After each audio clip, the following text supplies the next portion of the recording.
센터 입구 그 항상 빨간 간판이에요. 저렇게 생겼어요. 그래서 전 어쨌든 어딜 가든 저 빨간 간판 아래에서 일을 할 거예요. 근데 한 번쯤 응급실 이렇게 가보신 분들 얘기 들어보면은 항상 와 이게 한 2시간 3시간 거기 기다렸는데 와 완전 지옥이더라. 완전 뭐 와 옆에 막 피 흘리는 사람이 있었네 뭐 이런 식으로 그런 트라우마를 많이 얘기를 하세요. 그래서 있다 보면 정말 우리끼리 맨날 돗대기 시장이다. 뭐, 막, 피 흘리는 사람 옆에 두고 애기 울부짖고 뭐 이렇게 있는 공간이 있죠. 이 상황이 상당히 좀 사람들에게 꼭 좀 트라우마를 남기고 마는 그런 공간인 것 같아요.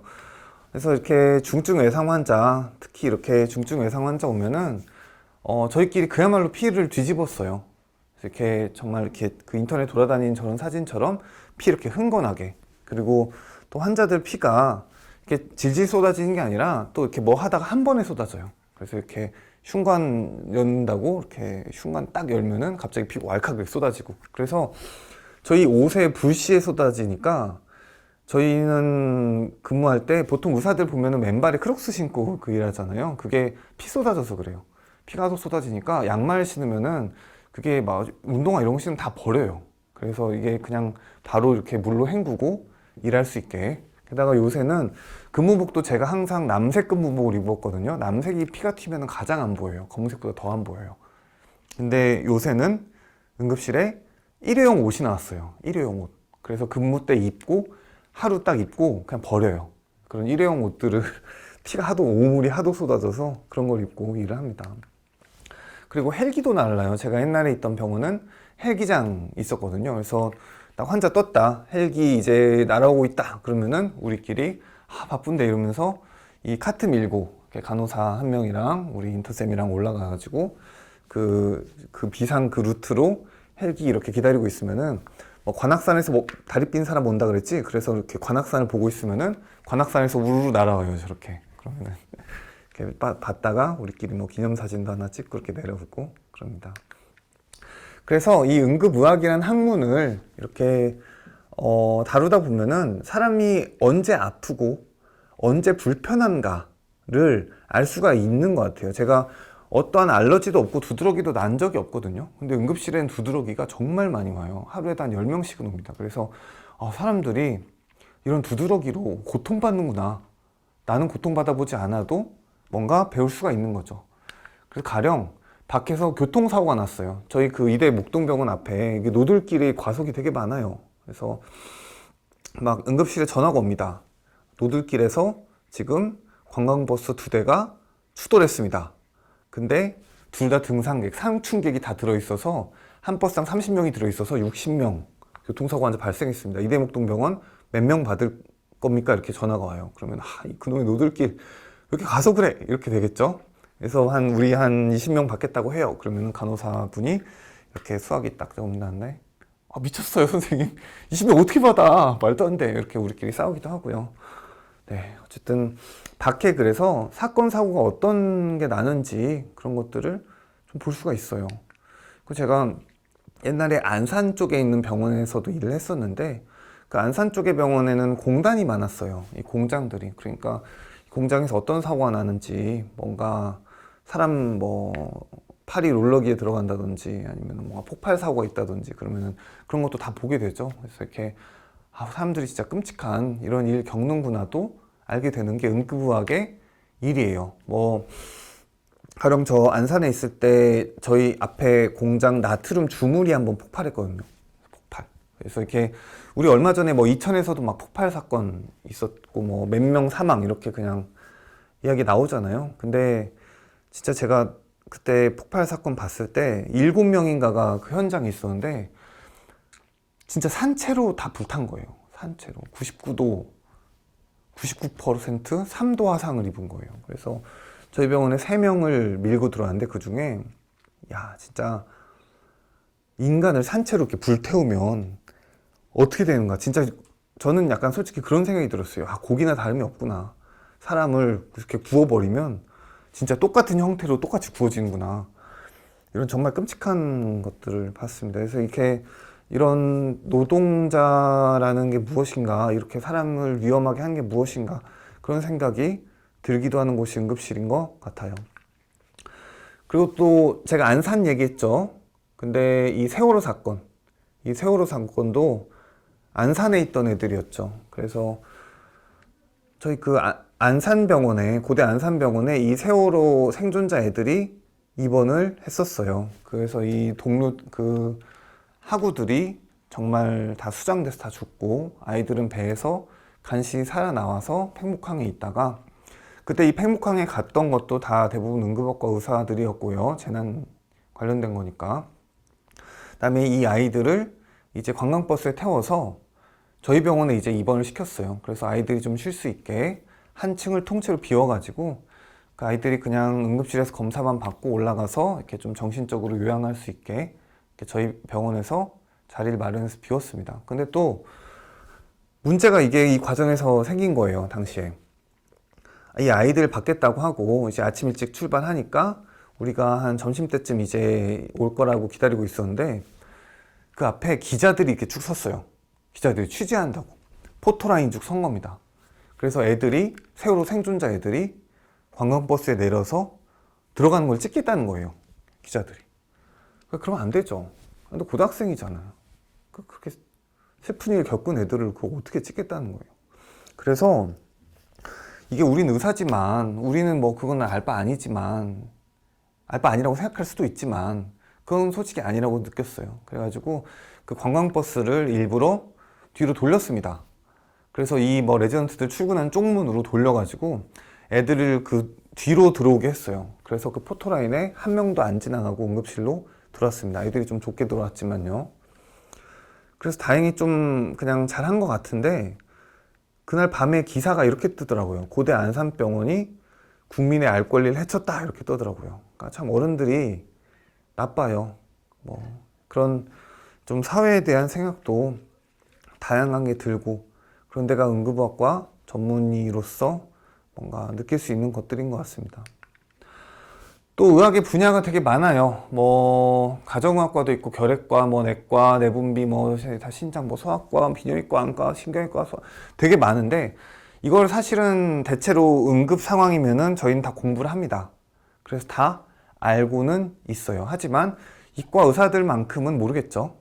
그래서 뭔가 넓고 깊게 공부를 하는데, 이과 의사들이랑 또 이렇게 긴밀하게 이야기를 해서 이 사건들을, 그러니까 이 환자들을 해결하고, 이런 공조가, 또 전문가들끼리 공조가 필요한 그런 분야이기도 합니다. 그래서 저희가 동료들한테 전화할 일도 되게 많고, 그다음에 거꾸로 이 동료들이 저희한테 전화할 일도 많아요. 뭔가 이렇게 애매하면은 어디다 물어봐야 될지 모르면 일단 응급학과에 물어보는 거죠. 거기가 일단 분류 이런 거 가장 잘하니까. 그리고 응급의학 많이 보는 그런 전문 분야도 있습니다. 그런 것들이 대표적인 게 심정지예요. 사람이 심장이 멎었다 그러면은 1초 만에 꽈당하고 쓰러져요. 뭐 이렇게 심정지가 왔다 그럼 어떻게 해야 되냐, 이런 건 애초에 의미가 없어요. 진짜 1초 만에 쓰러지니까. 그러면은 이 심정지가 오면은 우리 다들 아시다시피 심폐소생술을 해야겠죠. 근데 심폐소생술을 한 채로 어디 뭐 외래에 갈 건 아니잖아요. 어디 뭐 동네 병원에 갈 건 아니잖아요. 무조건 응급실로 오겠죠. 그래서 저희는 거의 모든 심정지의 전문가입니다. 심정지 일단 무조건 저희가 봐요. 그 다음에 중증 외상 이런 것들도 진짜 중증 외상이라는 게 많은 부위가 다친 사람들이 거잖아요. 팔다리 부러지고 뭐 어디 흉부 부러지고 머리 다치고 이러면 중증 외상인데, 그 정도 다치면은 뭐 응급실에 가겠죠. 무조건 어딜 가겠어요. 그것도 대학병 응급실에 가겠죠. 그래서 이 중증 외상이 저희 분야입니다. 그리고 기타 다양한 우리가 상상치 못한 환경에 중환자들이 있어요. 그래서 이 중증 외상이 권역 외상센터가 우리나라에 16개가 있는데, 저희도 어쨌든 권역 응급의료센터로 이런 중증 외상을 담당을 하고 있습니다. 그래서 이 외상을 볼 일이 제법 많은데, 이 가장 유명한 게 이국종 선생님 얘기죠. 이국종 선생님이 주장한 게 이거죠. 헬기로 이송하는 거죠. 헬기로. 그래서 일단은 지금 중증 외상의 프로토콜은 어떻게 되냐면은, 제가 그냥 환자를 받아요. 많이 다친 사람을 받아서 이 환자를 그냥 진료하고 검사하고, 그 다음에 어디 다쳤으니까 제가 초기 처치하고 수혈하고 뭐 등등을 한 다음에 각과를 호출하면은 이 각과에서 내려와서 뭐 정형외과는 팔 맞추고, 뭐냐 신경외과는 머리 봐서 이거 수술 필요한지 정하고 등등 각과랑 공조를 해서 가장 메이저 혹은 중증 이상 팀이 데려가서 입원을 시키는 거예요. 뭐 들어서는 뭐 나쁘지 않죠. 근데 이국종 선생님이 하는 게 헬기를 타고 가는 겁니다. 그래서 환자가 있는데 그냥 가요, 헬기로. 그 다음에 이 헬기에서 환자를 들고 헬기에서 이제 진료를 시작한 거예요. 그래서 피라든지 이런 것도 들고 가요. 주사도 꽂아요, 헬기에서. 그 다음에 필요하면 뭐 심폐소생술이라든지 뭐 등등을 해요. 그 다음에 헬기에서 병원에 전화를 해요. 자, 이런 환자가 있으니까 누구누구 팀 대기하고 마취과 대기하고 그 다음에 피 준비하고 그래서 우리 내리자마자 바로 들어가자 해요. 그래서 딱 그 앞에 있죠, 헬기 그 앞에 내려서 바로 이렇게 카트로 응급실로 들어갑니다. 그 순간 스탠바이 하고 있는 대로 CT 이렇게 쭉 찍고 갖고 와 이렇게 내려와 있으면은 이제 수술방 열어서 바로 올라가는 겁니다. 그러면 이게 이론상 좋죠. 무조건 좋아요. 이게 나쁠 수가 없어요, 사실. 이상적이라면은. 이게 선진국의 시스템입니다. 근데 이거를 하려면은 한국의 이런 제도에서 넘어야 될 게 너무 많죠. 뭔가 그 헬기 난다고 민원 넣고 되게 유명한 민원이 있어요. 뭔가 이 항상 저공 비행해야 되니까 그 산 등산객들 이 뭔가 김밥 먹으려고 이렇게 열었는데 헬기가 날아서 돌 들어갔다. 김밥을 못 먹었다. 민원 넣고 뭐 막 어디 건물에 사람 구하러 이제 그 화재 난 건물 이렇게 갔는데 나중에 건물주가 그 소방 헬기가 날아서 그 인명 구조 헬기가 날아서 이 바람이 세가지고 불이 더 탔다, 건물주가. 그래서 건물값을 물어내라. 이런 민원이 쏟아집니다. 그리고 게다가 이 헬기장 만들고 이 헬기 되게 위험하고 뭐 이 그 의료 헬기 다 퇴역한 군용 헬기예요. 이런 것들에 뭐 1년에 한 대씩 떨어지고 이거 뭐 행정적으로 뭔가 만들고 정치인도 막 엄청나게 힘든 일이죠. 그거를 이상적인 시스템 만들겠다고 그거 하는 게 저희 쪽의 이국종 선생님입니다. 그래서 정말 대단하신 분이에요. 이런 것들을 되짚어 보면요. 그리고 기타 뭐 중환자 정말 좀 이해할 수 없는 정말 이상한 일들이 많이 일어납니다. 뭐 고산병 진짜 나 고산에 갈 건데 뭔가 좀 약을 주십시오. 이런 사람들. 그리고 동상, 화상, 감전 뭐 다들 좀 특이한 일들이죠. 그리고 뱀 물린 사람, 독버섯 먹은 사람, 저 뭐 보면은 반지 안 빠지는 사람, 저 뭐 귀에 저 면봉솜 들어가는데 면봉솜 안 빠지는 사람, 뭐 하여튼 무엇이든 해결해 드립니다. 이런 것 같아요. 뭐 이게 특히 저는 면봉솜 있죠. 귀에 뭐 들어가고 이런 사람들. 이게 저 귀에 면봉솜 들어간 게 이게 은근히 저게 그 솜만 잘 빠져요. 그래서 이렇게 귀 이렇게 파다가 이렇게 딱 뺐는데 대만 나온 거죠. 그러면 불편해. 근데 이러면 절대 이게 안 빠지죠. 그래서 이제 오는 겁니다. 그러면은 이제 그걸 그래서 딱 포셉으로 저게 잘 걸려요. 저 면봉솜이. 그래서 이렇게 딱 빼면은 정말 되게 좋아하세요. 시원하다 이렇게 흡족해 하세요. 근데 저는 면봉솜이면 괜찮은데 벌레 저런 게 많이 들어가요. 벌레, 특히 벌레. 얼마 전에 어떤 아저씨가 귀에 벌레 들어갔다고 막 으악 살아있어 이러면서 소리치고 하는데, 그런데 그 정도로 막 소리치면 저희가 그래도 뛰어가서 보거든요. 그래서 뛰어가서 봤더니 그 벌레 그 발이 두 개가 이렇게 나와 있는 거예요. 발이 막 꿈틀거려요. 그래서 그 발을 이렇게 쑥 뽑았더니 발만 나왔어요. 아이씨 발만 나왔어 이러고 이제 죽이자 이러고 이렇게 막 그 용액 부어가지고 죽이고 이렇게 그 불 비춰서 긁어서 꺼냈더니 거미인데 거미가 그 거미집 지으려고 이렇게 날죠. 이 날다가 귀에 쏙 들어간 거예요. 그것도 거미가 되게 커가지고 이 집중하고 있는데 거미 딱 나오는 순간 그 되게 확대경으로 그냥 보고 있거든요. 너무너무 놀란 거예요, 저도. 거미. 다리가 게다가 한 열 몇 개 있는 거미였는데 제가 2개 떼먹고 나머지 다리 붙어서 나오고요. 뭐 그런 벌레 빼는 일도 되게 많습니다. 막 가장 근데 거미는 좀 어렵고요. 그 구조상 그거 되게 특이한 케이스고 대부분 바퀴벌레나 귀뚜라미나 뭐 이런 애들이요. 걔네 어두운 데 막 찾아가니까 뭐 상당히 더럽죠. 그리고 저 반지 안 빠지는 사람도 은근히 많이 옵니다. 우리 반지 안 빠질 때 보통 이 막 식용유로 빼낸다 뭐 이러죠. 오일로 빼낸다 뭐 이렇게 엄마가 빼줄게 하면서 막 식용유로 이러죠. 그래서 빠지면은 응급실 안 오겠죠. 안 빠져요, 그렇죠? 그래서 이제 왔다 이러면은 기본적으로 팅팅 불어있어요. 근데 이게 실제로 이 부은 상태에서는 거의 가라앉질 않아요. 그래서 진짜 잘라줘야 되거든요. 그래서 제가 의사 지금 제가 12년째 일하고 있는데 초반에는 진짜 배지를 들고 와서 이렇게 잘랐어요. 환자분 제가 도와드릴게요. 이렇게 잘랐는데 나중에 알고 봤더니 이것만 자르는 도구가 따로 있더라고요. 119에 소방본부에. 그래서 이 그냥 전기로 키는 거예요. 이잉 돌아요. 이잉 돌린 다음에 여기 이렇게 안 빠지는 반지 안쪽에 이렇게 그 쇠 판을 넣고 회전 톱날을 딱 내리면은 깔끔하게 잘려요. 그래서 119에 전화를 하시면은 집까지 출동해서 빼내줍니다. 이게 응급실에 오면 저희도 119 부르거든요. 왜냐면 그 기계가 한 1,000만 원쯤 한대요. 그래서 저희는 반지 자르는 기계를 일일이 구매할 수가 없어요. 근데 대신에 이게 특수출동팀이 오거든요. 그래서 다른 119는 그냥 이렇게 그냥 옷 입고 오는데 반지 안 빠지는 사람은 그 조끼, 특수 조끼 입은 구급팀 4명이 한 조로 출동을 해요.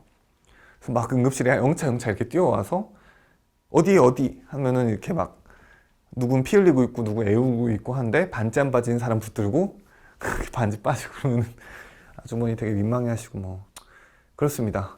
네, 뭐 별일이 다 있죠. 그리고 뭐 독버섯 먹은 사람 여름철 이때 되게 많이 오고요. 뭐 딱 봐도 저런 빨간 버섯 저런 거 딱 봐도 먹으면 안 되잖아요. 야, 저건 독버섯이다. 근데 저게 재밌는 게 지인이 권하면 먹어요. 야, 이 좋은 거래. 그러면은 또 의심 없이 먹습니다. 우리나라는 지인이 권하면 먹는 문화가 있어서. 저렇게 저 정도 버섯을 먹으면 거의 걸어 다니기 어려울 정도로 토사광란이죠. 이렇게 막 나옵니다. 그리고 뱀 물린 사람도 되게 많이 오는데 저희 워낙 뱀 물린 사람들 많이 보다 보니까 이 뱀 이빨 자국만 봐도 알아요. 근데 가끔 그 자기 애인이나 아내분이 뱀 물렸다고 남자분이 자기 용감함을 과시한다고 뱀을 잡아와요. 잡아서 이 통에 그 소주 담근 그 투명통 있죠. 그런데 이렇게 넣어서 오면은 뱀이 이렇게 휘 막 돌고. 근데 그분은 어쨌든 용감함을 과시하려고 그걸 잡은 거잖아요. 그러니까 제가 뱀을 꼭 봐줘야 되는 거예요. 저도 뱀 모르는데 저 응급학과 의사는 뱀 어떻게 알아요? 근데 아, 이런 뱀이군요. 네, 이렇게 보는 거죠. 그러니까 이빨 모양으로 살모사인지 아닌지만 구분하면은 임상적으로는 크게 의미는 없어요. 근데 뭔가 뱀을 마주할 일까지 있는 그런 곳이죠. 그리고 뭐 마약 손댄 사람, 사실은 뭐 우리 착하게 사는 사람들 마약한 사람 볼 일 별로 없잖아요. 근데 진짜 마약에 취한 사람 그야말로 보기도 하고, 저렇게 잠수의학이라고 뭔가 한강 빠지거나 아니면은 뭐 이렇게 감압하다가 뭔가 빠지거나 이런 것들, 잠수의학도 저희 파트기도 하고요. 그 다음에 벌 쏘인 사람들, 근래 벌 쏘인 사람들 많아요. 벌이 연년생인데 근데 이 여름철에 어쨌든 딱 이따 겨울철에 죽거든요. 그러면은 이제 벌 쏘인 사람들, 또 이게 한 방 쏘이면 잘 안 오고 한 몇 대 방씩 쏘이죠. 그러면은 이 고통이 또 말도 못합니다. 그리고 중독학, 이렇게 뭔가 사람들이 음독하는 많은 것들이에요. 뭔가 어떤 분은 뭐 안타깝지만 락스를 드시기도 하고, 뭔가 휘발유를 드시기도 하고, 부동액을 드시기도 하고, 양잿물 드시기도 하고, 뭔가 식초 뭐 먹기도 하고, 다양한 것들을 사람들이 먹을 거잖아요. 그러면은 이런 것들을 치료하는 것도 응급실의 일입니다. 일 참 많죠. 그래서 제가 맨날 얘기하는 게 그거예요. 응급실에 행복한 사람은 없다. 거기 그냥 환자건 보호자건 일하는 사람이건 아무도 안 행복해요. 아, 물론 뭐 좀 오늘 일이 뭐 기분이 좀 좋거나 이럴 수는 있겠지만 거의 응급실에 행복해서 온 사람들은 없어요. 그리고 대부분 12시간 단위로 교대하는데 저는 뭐 16시간 당직도 서고 24시간 당직도 섭니다. 그래서 앞서서 응급의학과 전문의가 되기까지의 교육과정이 상당히 길다고 말씀을 드렸죠. 예과 2년, 그 다음에 본과 4년, 인턴 1년, 레지던트 4년, 그 다음 군의관 3년을 해야 돼요. 그래서 13, 14년이 그 과정이 걸려요. 응급의과 전문의. 그리고 이후에 이제 임상주 교수 뭐 등등의 또 직책들이 더 있겠죠. 그래서 교육기간이 긴 만큼 뭔가 응급실에 있으면은 모든 책임이 다 돌아와요. 그래서 뭔가 재원 환자, 보호자, 간호사, 인턴, 레지던트, 그다음에 뭔가 업무하시는 분, 뭔가 청소하시는 분까지 다 이렇게 부탁드리고 뭔가 지휘하는 책임자 같은 일을 합니다. 그래서 이게 과학이에요, 사실은. 이과죠. 이과 중에서도 뭔가 좀, 이과 중에서도 이과라고 우리가 흔히들 생각을 하는데, 막상 우리가 봐야 되는 건 사람이거든요. 진짜 휴먼. 그래서 이 사람을 이 학문으로 다루다 보니까 상당히 좀 어렵고 마음이 불편하고 복잡한 일들이 많습니다. 언제 하루 있었던 일이요. 주치자 무단횡단 사건이 났다고 응급실에 전화가 왔습니다. 그래서 20대 남자가 지금 치였다. 그래서 중증 외상이니까 받을 수 있냐 이렇게 연락이 왔어요. 그래서 저희 받겠다 이러고 저희 그 가장 중한 구역이 있어요. 가장 중한 방에서 저희가 장갑 끼고 이렇게 스탠바이를 하고 있었습니다. 약간 드라마 같아요. 그래서 이렇게 한 명은 이렇게 응급실 문 앞에 나가서 차 들어오는 거 이렇게 보고 있고, 그러면은 이런 중증 외상이라든지 심정지가 실린 차는 정말 급하게 들어요. 그러겠죠? 급하게 막 이렇게 들어옵니다. 그래서 저희끼리 그 주치자 무단횡단 한 20대 그 중증 외상 환자를 보러 기다리고 있었어요. 그래서 곧 오더라고요. 딱 내렸는데 50대인 거예요. 왜 50대야? 그랬더니 20대가 뒤에 동시에 1분 만에 똑같이 온 거예요. 자, 동시에 중증 외상 환자 둘이 왔습니다. 새벽이었어요. 그래서 저희는 어쨌든 어떻게 딴 병원 가라고 할 수 없으니까 일단 다 받았습니다. 그래서 이 50대 남자도 공교롭게 주치자 무단횡단이었어요. 본고에 치였고. 그래서 이 50대 남자부터 일단 파악을 했어요. 먼저 왔으니까. 그래서 깨워서 봤더니 술을 많이 먹었는데 의식이 있어요. 이렇게 아파요 이렇게 얘기를 하더라고요. 근데 머리가 좀 다쳤고 골반이랑 하지도 골절이 됐고 배 쪽에 뭔가 좀 치여서 장기 손상 가능성이 충분히 있었어요. 그야말로 중증 외상 환자였습니다. 그래서 보호자를 불렀더니 보호자들이 또 다 달려왔어요. 그래서 이 사람 이렇게 술 먹고 사고 칠 줄 알았어 이렇게 얘기를 하기 시작했습니다. 그리고 이제 20대 남자를 봤어요. 근데 20대 남자는 SUV에 치였는데 딴 데는 많이 안 다쳤어요. 근데 머리가 너무 심하게 다친 거예요. 머리가 진짜로 깨졌어요, 그야말로. 그래서 이렇게 눈을 뜨고 이렇게 천장을 보고 있는데 눈을 뜨고 근데 눈을 안 감더라고요. 그렇게 뜨고 있어요.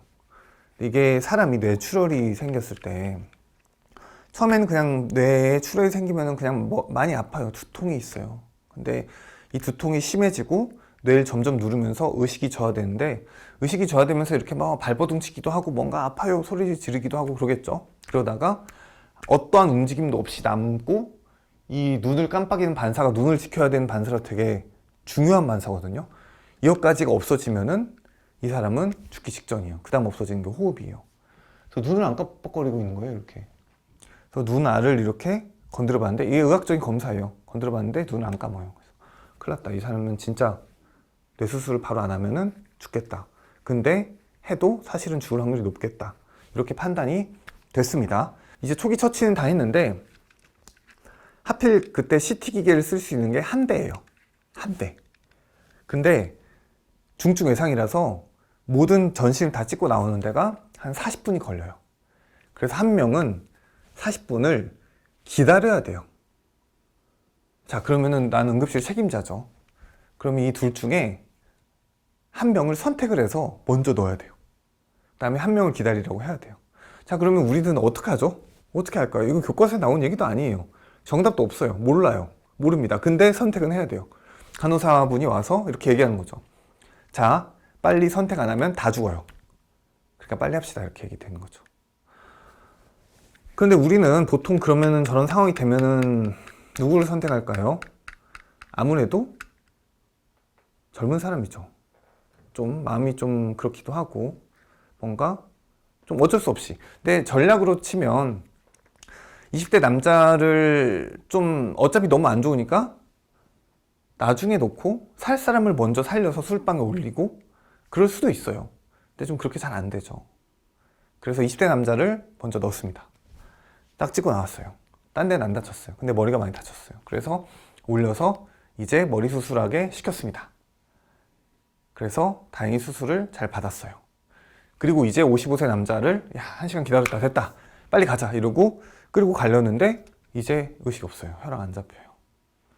이제 골든타임이 지난 거예요. 근데 혈압이 안 잡히면 CT 기계에 들어갈 수조차 없어요. 이 혈압이 안 잡힌 데서 CT를 찍으면 그거야말로 의료사고예요. 바로 거기서 사망할 가능성이 있거든요. 그래서 CT도 못 찍은 거예요. 근데 CT를 못 찍으면 다른 외과라든지 호출할 수가 없어요. 모르니까. 그래서 결국은 새벽까지 그대로 CT도 못 찍고 수혈 받으면서 있다가 배가 이렇게 크게 부풀러서 죽었습니다. 55세 남자 죽었어요. 그럼 마음이 되게 안 좋죠. 어쨌든 제가 선택은 하긴 했잖아요.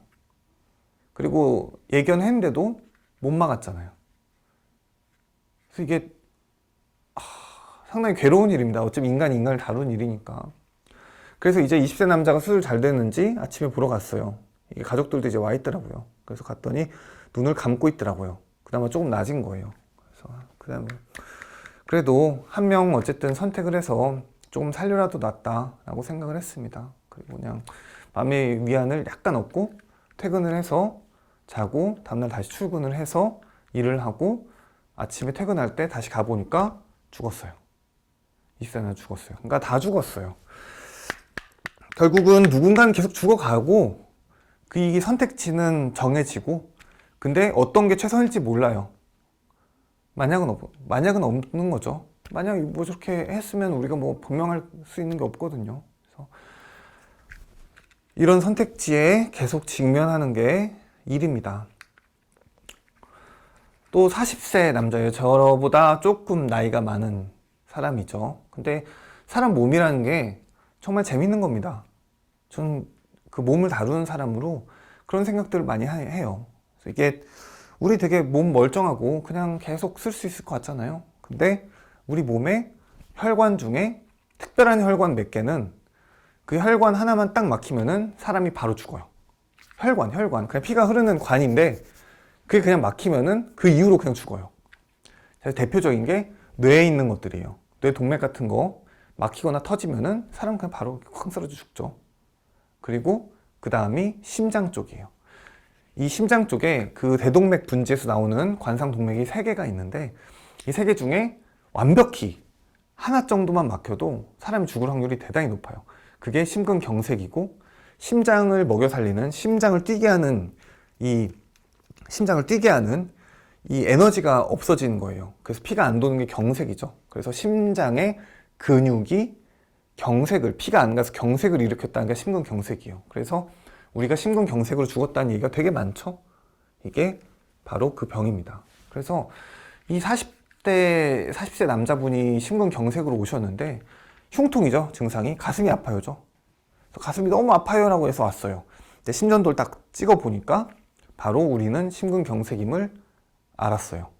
그래서 이제 이 순환기내과 팀을 부르고 야 이게 혈관 막혔다 빨리 혈관 뚫자 이러고 이제 불렀는데 5분 만에 심정지가 났습니다. 심장이 딱 멎었어요.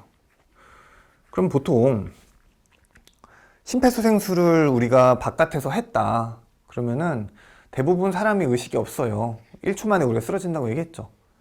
피가 머리로 안 통했다 그러면 그 순간 사람이 꽈당 쓰러지고 그때부터 뇌에 손상이 이제 오는 거죠. 그래서 1분만 넘어가면은 사람이 그냥 손상이 와서 누워있어요. 근데 병원에서 저렇게 의사 눈앞에 발견되면은 심폐소생술을 하면은 바로 사람이 다시 움직여요. 눈을 뜨고 움직여요. 되게 신기한 케이스거든요. 뭔가 보는 사람은 정말 약간 이상하다고 느낄 정도의 그런 광경이에요. 심폐소생술을 했더니 그 사람이 심정지 온 사람이 움직이기 시작했어요. 이렇게 아파요 이렇게. 근데 이 손을 떼면은 다시 쾅 쓰러져요. 피가 안 통하니까. 다시 누르면은 다시 움직이고 떼면은 다시 이렇게 쓰러지고요. 그럼 이럴 때 얼마나 이 사람을 살리고 싶은지 몰라요. 내 손끝에 이 사람이 이게 죽었다 살았다 지금 하고 있잖아요. 정말 그야말로 그야말로 죽었다 살았다를 하잖아요. 그래서 이걸 빨리 살려야 되겠다. 그래서 그 심폐소생술 하면서 순환기내과 팀에 부탁을 했습니다. 이거 지금 내가 심폐소생술 하고 있는데 이 사람 신경계가 아직 살아있다. 그러니까 원래는 이 심정지 상태에서 이 관을 뚫는 거 못하는데 제발 좀 해보자. 이렇게 얘기를 했어요. 그래서 조영술 들어갔습니다. 응급학과는 심폐소생술 맞고 순환기내과는 조영술 맞자. 그래서 각과 이렇게 콜라보를 하는 거죠.